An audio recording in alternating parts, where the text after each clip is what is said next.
Against the best defenses in the NBA, the New York Knicks at times have looked like they've had a ball handling deficit. How are they going to handle some of them without their best ball handler? We'll talk about it next, right here on Locked On Knicks.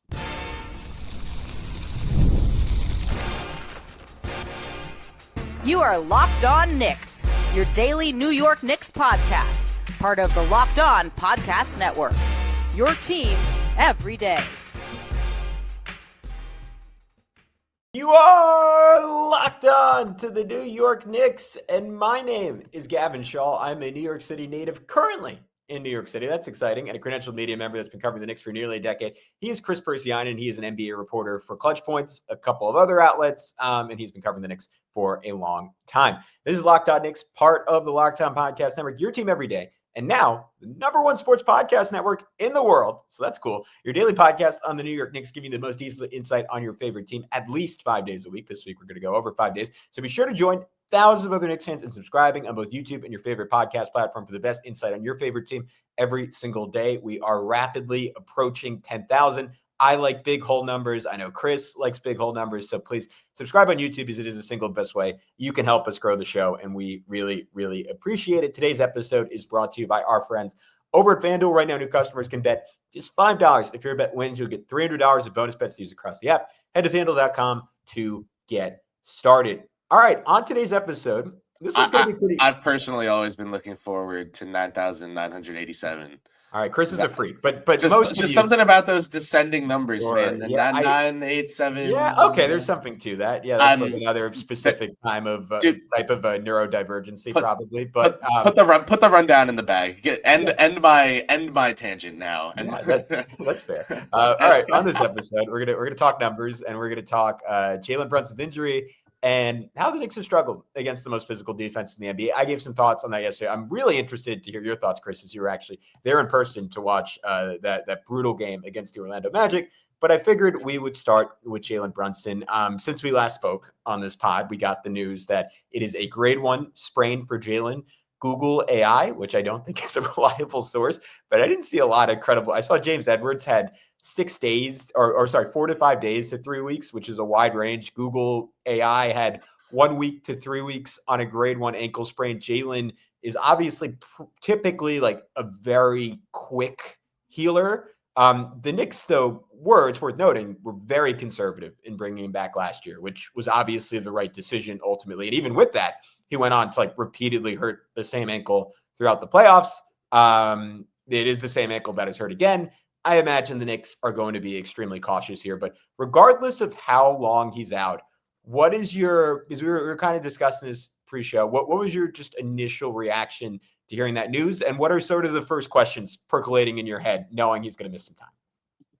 Yeah, I would say, kind of like the beat reporter cheat sheet is if Jalen gets hurt, watch Rick. Mm-hmm. I personally, I don't know if this is like a faux pas, as maybe like someone in Succession would say, but I take from my NFL reporter playbook. I bring binoculars to these games, man. I am straight up. They're gonna throw me up there as 300s. That's okay. I love that seat. I see better from the 300s than the press sees from the nice press box because they're behind the Knicks bench. They can't see the coaching staff's faces. I'm looking right down. So I bring the binoculars, and I think I took some cool pictures through them. Like I held my phone camera up through the binocular. Fun. It was kind of cool, yeah. But I none posts where we'll figure it out. I'll keep getting better at it. It's incredibly difficult. But my point is, Rick came right back, which meant to me either, hey, the game's about to be over.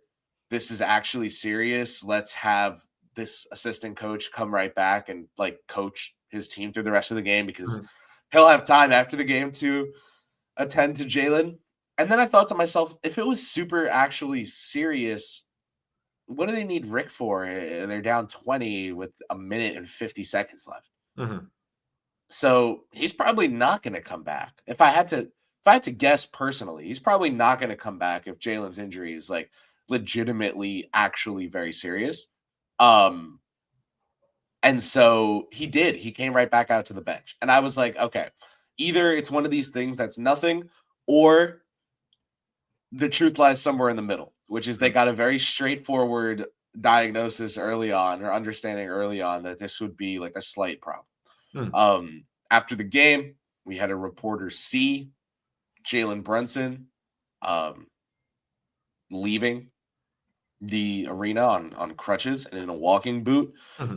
When you go to, Google, personally, I think and this can end up being like a running bit on this show, because I'll just always be filled with rage whenever I hear AI overview. It's just they take To be clear, I'm not a fan. It was just a no, of course. But yeah. I want to know how something designed to save us time takes the wrongest thing about every it's so bad. It's like a bad soup, just mixing a bunch of stuff together. Yeah. And I don't understand, because people are lined up for this soup.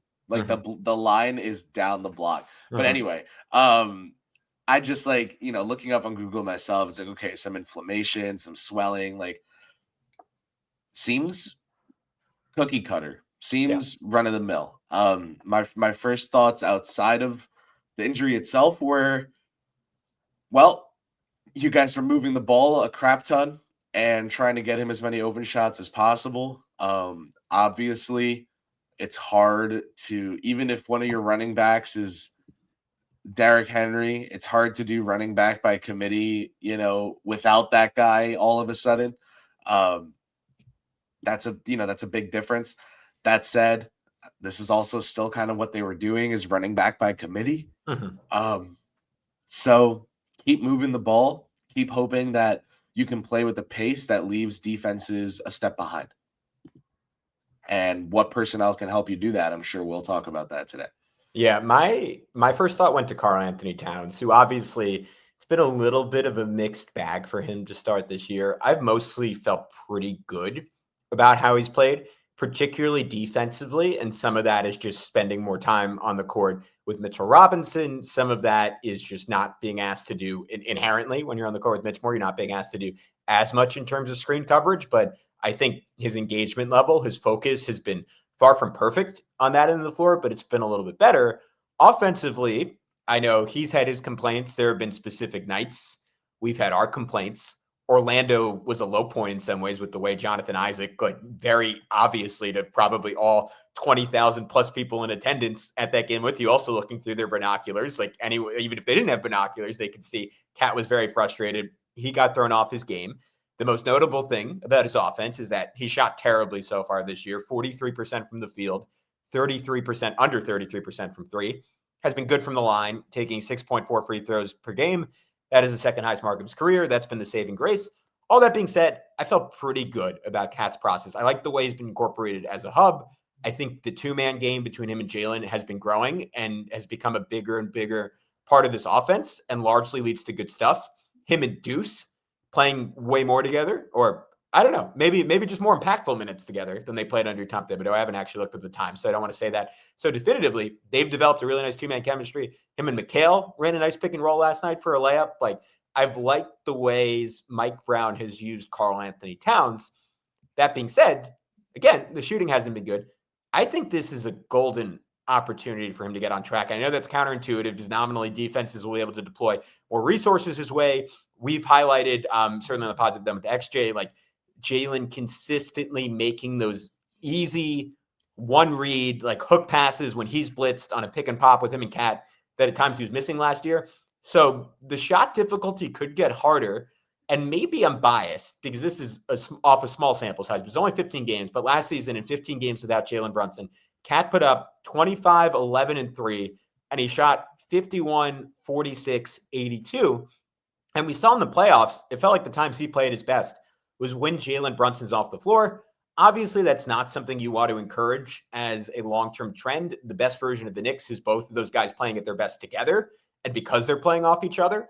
But I do think just the greater opportunity and the clarifying nature of his role, not that he's all of a sudden your lead ball handler, but he's the clear alpha on this offense now, I think could all be beneficial to Cat, could all be beneficial to getting a rhythm. You almost pre-scolded me on this, and the notion that people like immediately jump to the idea, well, here's why this is a good thing that Jalen Brunson is missing time. I want to be clear. It's not a good thing Jalen Brunson is missing time. And we can talk about the negatives and the challenges they're going to face next segment.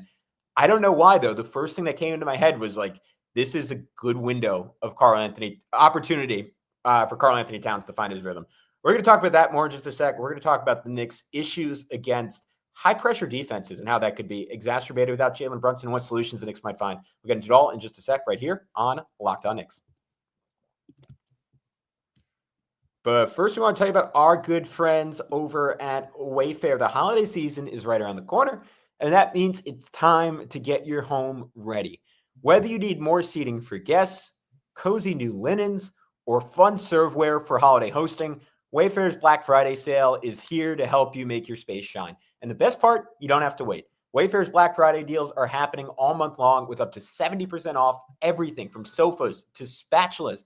I recently upgraded my deck chairs. We have a terrace at our apartment, and we wanted to decorate it, and we got these awesome new deck chairs from Wayfair, and it's completely transformed the terrace. Browsing through their site, it's easy to find pieces that actually fit my style, nothing generic, just quality designs that feel personal. If you've ever hosted family for the holidays, you know how much of a difference a few new touches can make, and Wayfair makes that super easy. So don't miss out on early Black Friday deals. Head to wayfair.com now to shop Wayfair's Black Friday sale up to 70% off. That's WAYFAIR.com, and the sale ends December 7th.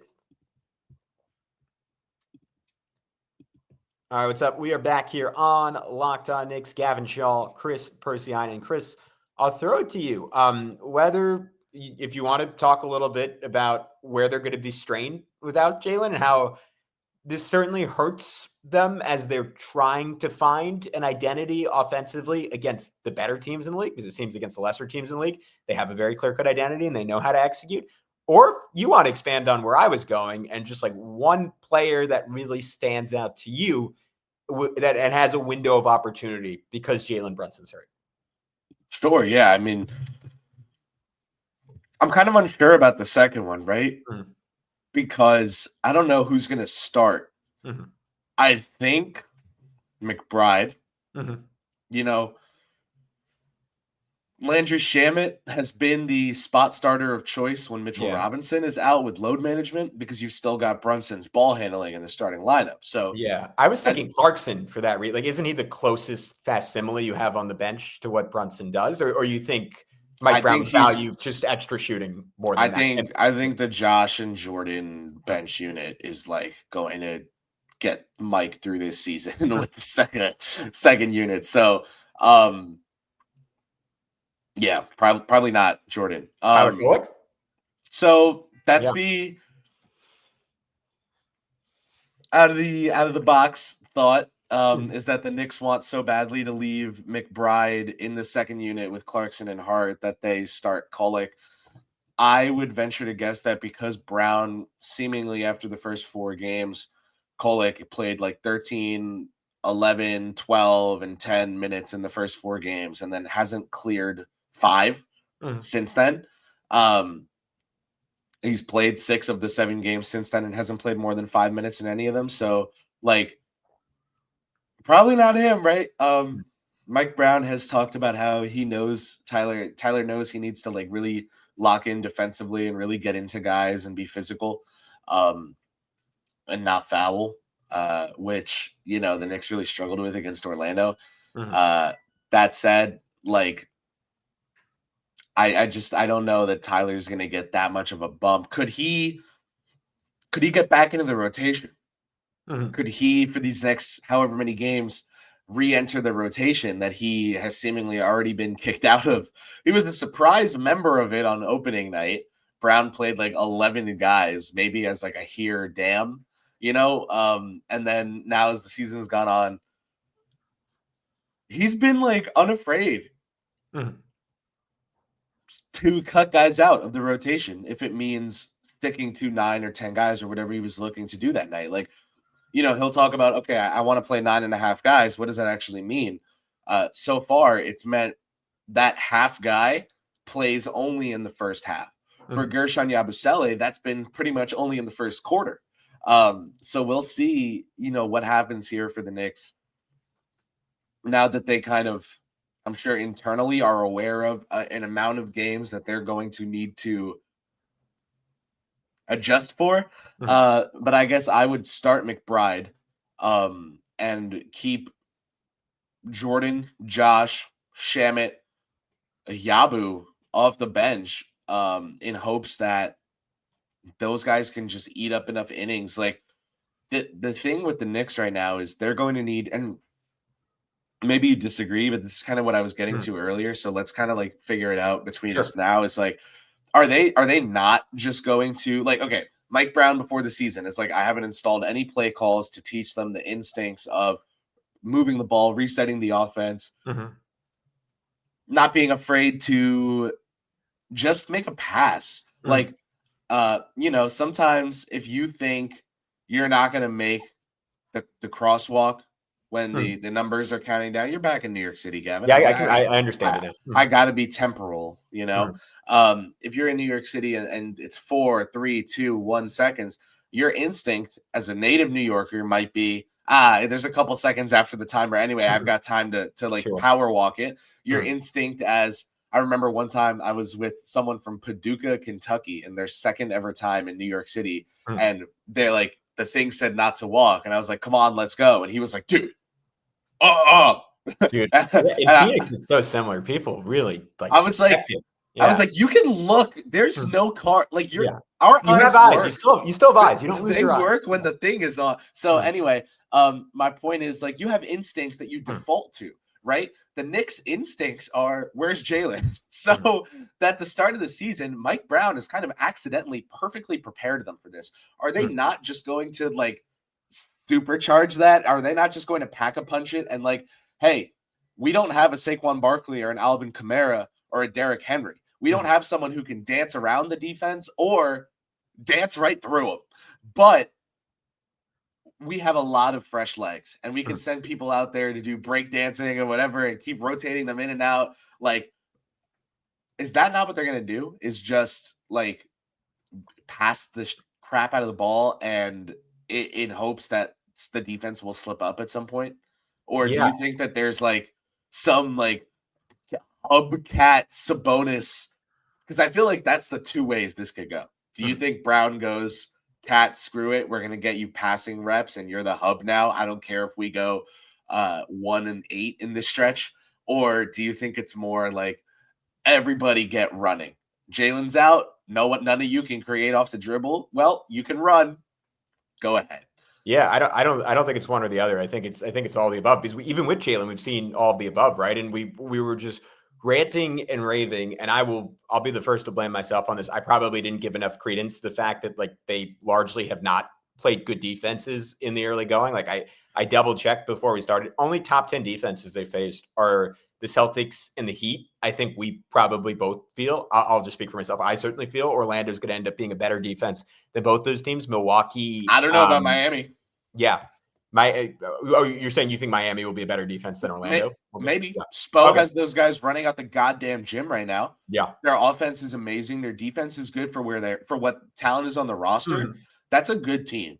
Like, I'm not crapping on Miami. I think Orlando will probably. I don't think you're crapping on Miami. Yeah. I just think like people spent all offseason being like Orlando is this third best. Like I never thought they were the third best team. I'm raising my hand here. XJ somewhere is listening in the cosmos and has his hand up too. Like I don't have my hand up. You know why? Because I was wrong differently. I was wrong in a cooler way than you. You had Atlanta. I had Atlanta, so we're all dumb. But like, my point is like, I tweeted before the Orlando game. I was like, this is a good test for the Knicks because if you've been impressed by their offense, you should be. But the reason they're winning is because the teams they're going up against can't score more than 120.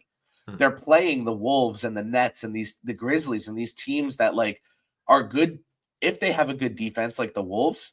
The Knicks offense overpowered them, and the Wolves offense just didn't outperform them. Like now you're playing a Magic team that doesn't have some superb offense. And then honestly, when Paolo got injured, I think Bane and Wagner were set up pretty nicely for success against a Knicks team that couldn't guard the rim.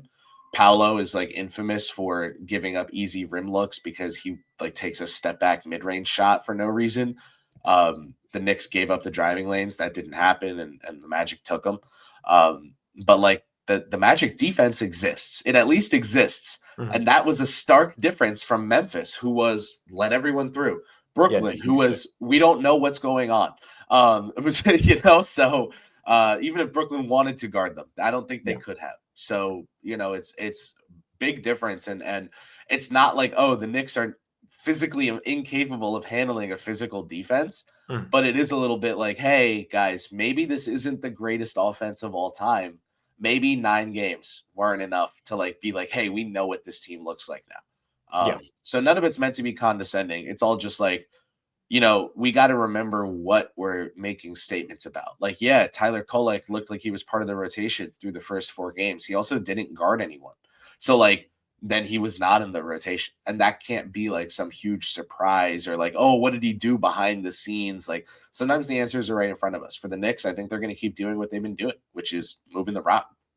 Yeah, I think it'll again be like a combination because that is what they did in these games against overmatched defenses. And the challenging part of this is when they do play the better defenses. And lo and behold, 2 straight games against the Heat, who are 8th. Then you play at Dallas, who, despite being terrible this season, they are 4th in defense because they have Cooper Flagg, they have PJ Washington, they have Daniel Gafford, they have Derek Lively. They put a ton of size out there. Najee Marshall, PJ Washington, like versatile, athletic, mean, physical wings. And I remember I flashed back to the Mavs game a year ago, and a lot of it was Quentin Grimes, who, because Nico Harrison's a moron, he's no longer on the team. Though, then again, if they hadn't traded Quentin Grimes, they don't get Cooper Flagg, so what do I know? All part of the plan. They really challenged the Knicks with their physicality last year, and they blew out the Knicks in a game where they did not have Luka Doncic. And then after that, you get Orlando again. And from there, you get a stretch of some weaker defenses. But those next 4 games, even with Brunson, were going to be an immense test. And I do think they'll need every aspect of this offense to get through it. And to your point in the half court, I really do like playing through Cat as a hub because you see, even if there aren't set plays yet, like they are developing just kind of improvisational counters. Like you'll see Clarkson dart over for a handoff, see it's not there, cut back the other way, Cat will throw an over his head pass, Clarkson will get a layup. You see Deuce, right, coming for a handoff, defense is over chasing, and he'll just do the full loop and curl around, and Cat will hit him, and Deuce will swing it to, I think there's one play where he got OG cutting baseline for a dunk, and you'll see that. That's going to be harder. It's going to be on thinner margins when you're doing that against other teams' starting lineups that are game planning around that versus other teams' benches that just haven't seen that on film yet. I'm curious to see how well it still works for Cat, but I think Cat's ability to play off of that, fake a DHO, do the Obi Toppin, and have a QB keeper going the other way will be relevant. And to me, I think there is a compelling case for starting Tyler Kolek. I go back to the 2 or 3 games he started last year. Can he hang defensively? Yeah. I mean, again, like obviously Jalen physically, you know, let's take a break because I want to address that in full in just a second because I have a lot of thoughts on it. But first, we want to tell you about our friends over at FanDuel. The NBA is back, and there's no better place to get in the action than FanDuel, the official sports betting partner of the NBA. Even if you missed the start of the game or want to ride the hot hand, FanDuel's live bets on everything from who will score next to fourth quarter comebacks. Plus, you can even combine live bets into a same-game parlay for a shot at a bigger payout. It keeps every game exciting, especially when your team is making that late push. If you are literally any team playing the Giants, odds are you're going to make a late push. Odds are you should put some money on them. Maybe Brian Daboll being out will change that. I'm not super confident. Right now, FanDuel is giving new customers $300 in bonus bets when your first $5 bet wins. So head to FanDuel.com to sign up and play your game with FanDuel, the official sports betting partner of the NBA. We also want to tell you about our friends over at Built. Nobody likes paying rent. Nobody. But if you must, you might as well get something for it. That's where Built comes in. Built is changing the game by turning your rent payment into real rewards you can actually use. When you pay rent through Built, you earn flexible points that can be redeemed towards hundreds of hotels, airlines, and future rent payment, your next Lyft ride, and more. But Built isn't just about rent. It's about rewarding your entire neighborhood. Whether I'm grabbing food at my favorite local restaurant or heading to the gym, I'm still earning rewards. And Built has made everyday life feel just that much more rewarding, from your neighborhood to your travel plans. So turn your rent into rewards and start earning points around your neighborhood by going to joinbuilt.com/LockedOnNBA. That's joinbilt.com/LockedOnNBA. Make sure to use that link so they know we sent you. All right, so let's get into, as I got to put you back on the screen here. There we go. Hi, Kris. Oh, hey, I didn't get fired. All right. There we go. You're back. All right. I thought there were times where Tyler just got cooked and he was too small and he was like a gnat guarding opposing ball handlers. There were also, I'm trying to remember the specific play because it's in my mind's eye and I don't remember who specifically was going downhill against him. I think it might have been in the Heat game. Maybe it was, it was Derek White. It was Derek White was going downhill.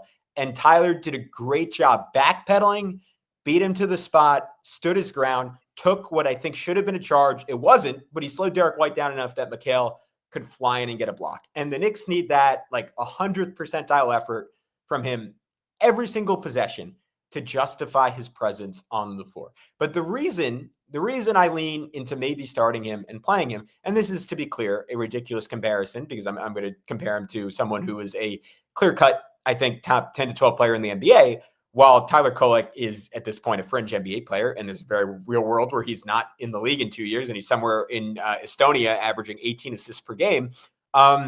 He does give you a Halliburton-y element just in his ability to make a quick instinctual read in the pick and roll and get off the ball quickly with a snappy pass to either corner. And I think the Knicks offense without Brunson against this level of defense is going to be operating on very thin margins. And we saw like one of the games was, if I'm remembering correctly, was against the Blazers. So maybe it just wasn't the same quality of defense. Maybe it doesn't work as well because he just, even with a pick and roll, he can't get any kind of advantage, even against the switch.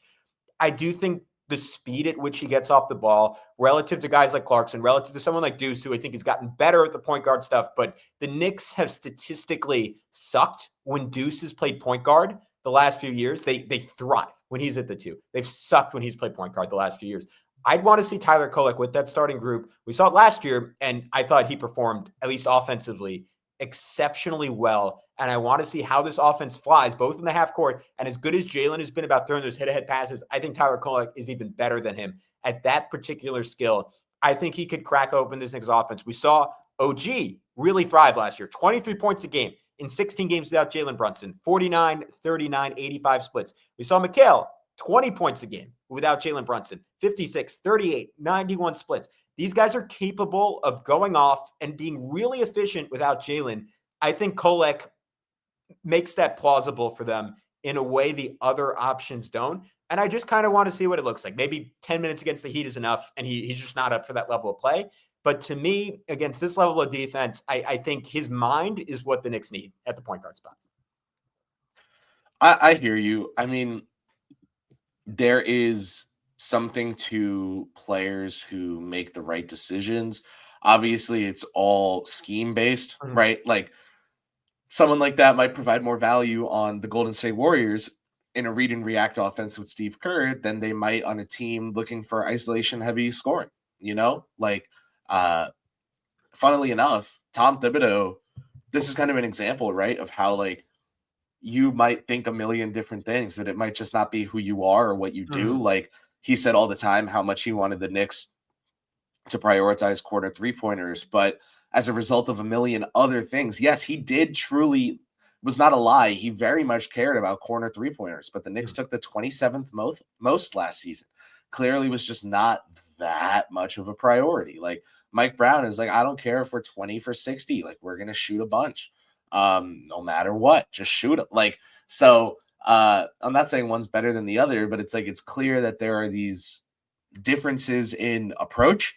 I think for Tyler Kolek, that could almost be an advantage in the sense where if the Knicks are just getting out there, moving the ball, passing it indiscriminately, making quick decisions, yeah, you can have it zipping from player to player and no one will really get too much defensive pressure until it's time for someone to go do something. Like, I guess my point is this. If Kolek is out there, you're signing up for a lot of possessions that end with, or a lot more possessions than maybe necessary, that end with a cat fadeaway at the nail or a post hook that bangs against the front of the rim gets the other team started in transition, or a McHale mid-range pull-up. Wait, but can I ask what difference would Deuce or Jordan or Landry make relative to Tyler in those shots? I think all three of those guys get more respect from defenses as even just shooting options. Yeah, you're saying off ball.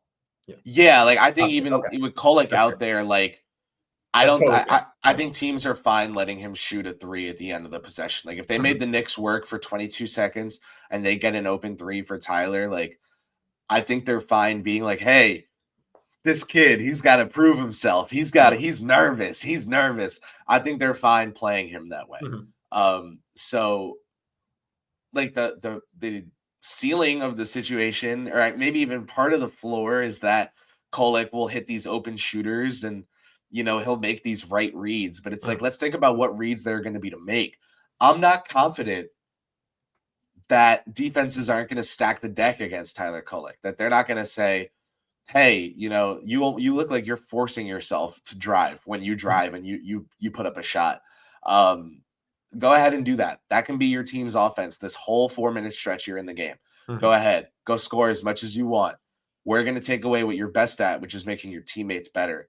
And then all of a sudden, playing Tyler Kolek has less to do with Tyler. It has nothing to do with Tyler Kolek, but like playing Tyler Kolek becomes our scoring is going through Tyler Kolek, as opposed to, hey, he's feeding the other guys out there with him. So I'm like, I got like the yawn bug today. I don't know what's up with me, but it's probably because I worked until you told me you went to sleep at 5 a.m. before this. That's probably what happened. But that's like normal for me. So I don't know, man. You're a lot younger, man. I don't get why I'm yawning. I can't do that anymore. It's infuriating. I'm yawning so much. Sorry to our viewers, not our listeners. You guys don't know. Now you know. Sorry that I revealed who the Wizard of Oz was, but he's a short dude. But basically, like Tyler, I think when at the start of the game, like first, second quarter, like defense is still getting accustomed to what the Knicks are throwing out there with no Jalen. Like I can see Tyler getting out there and things humming and going well. I know that when it gets late in the shot clock, if the Knicks have already struggled to create a shot, Tyler might be the guy who throws some crazy pass that finds someone open. But like, I think that happens once for every 3 times that he either gets scored on in isolation down the other end and targeted and picked on defense, or that because he can't create for himself, or at least hasn't shown a consistent ability to, rather, defenses are just not going to care. They're going to be like, listen, man, you want to shoot it? Go ahead. Like, we're not going to completely ignore you, but also we're not going to freak out when you're driving because we know you're looking to pass. So go ahead and take that floater. We're fine if you go 3 of 6 on floaters tonight, but we didn't get a bunch of threes rained on us because we let you kick out to open shooters. Yeah. So I want to be clear. I have no idea how to value these stats because they might include a lot of garbage time, though I think cleaning the glass filters out garbage time. I was going to counter. It does. Cleaning the glass does filter out. It does filter out garbage time. So then this is somewhat interesting. I was going to counter to you. I was like, well, to that point, I feel like it worked spectacularly well last year. Like he had like a 22-to-1 assist to turnover ratio, but I'm looking on cleaning the glass right now. The Knicks were 4.5 points worse when he was on the floor offensively, 22nd percentile. Counterpoint to that, they were 6.5 points better defensively when he was on the floor. So the real answer there is probably that was a sample size that doesn't throw matter. All the data away. Yeah, neither of those numbers pass the smell test, but just something somewhat interesting. I think your concerns are completely valid, especially on the defensive end of the floor. Deuce might just be a better player to the point that it makes sense to play him more minutes. I'm not even advocating that they close with Kolek. I just think, especially in getting them out in transition, they're going to have such a high rate of scoring, I think, with him on the floor, just because he is absolutely, from what I've seen so far, very, very good at that. But anyways, we're out of time. He's Kris Pursiainen. Check out all of his work over at Clutch Points. I'm Gavin Schall. You can check me out right here on Locked On Knicks. XJ will be back with you over the weekend for a recap of the Heat game. Until then, be good. We'll talk to you very, very soon right here on Locked On Knicks.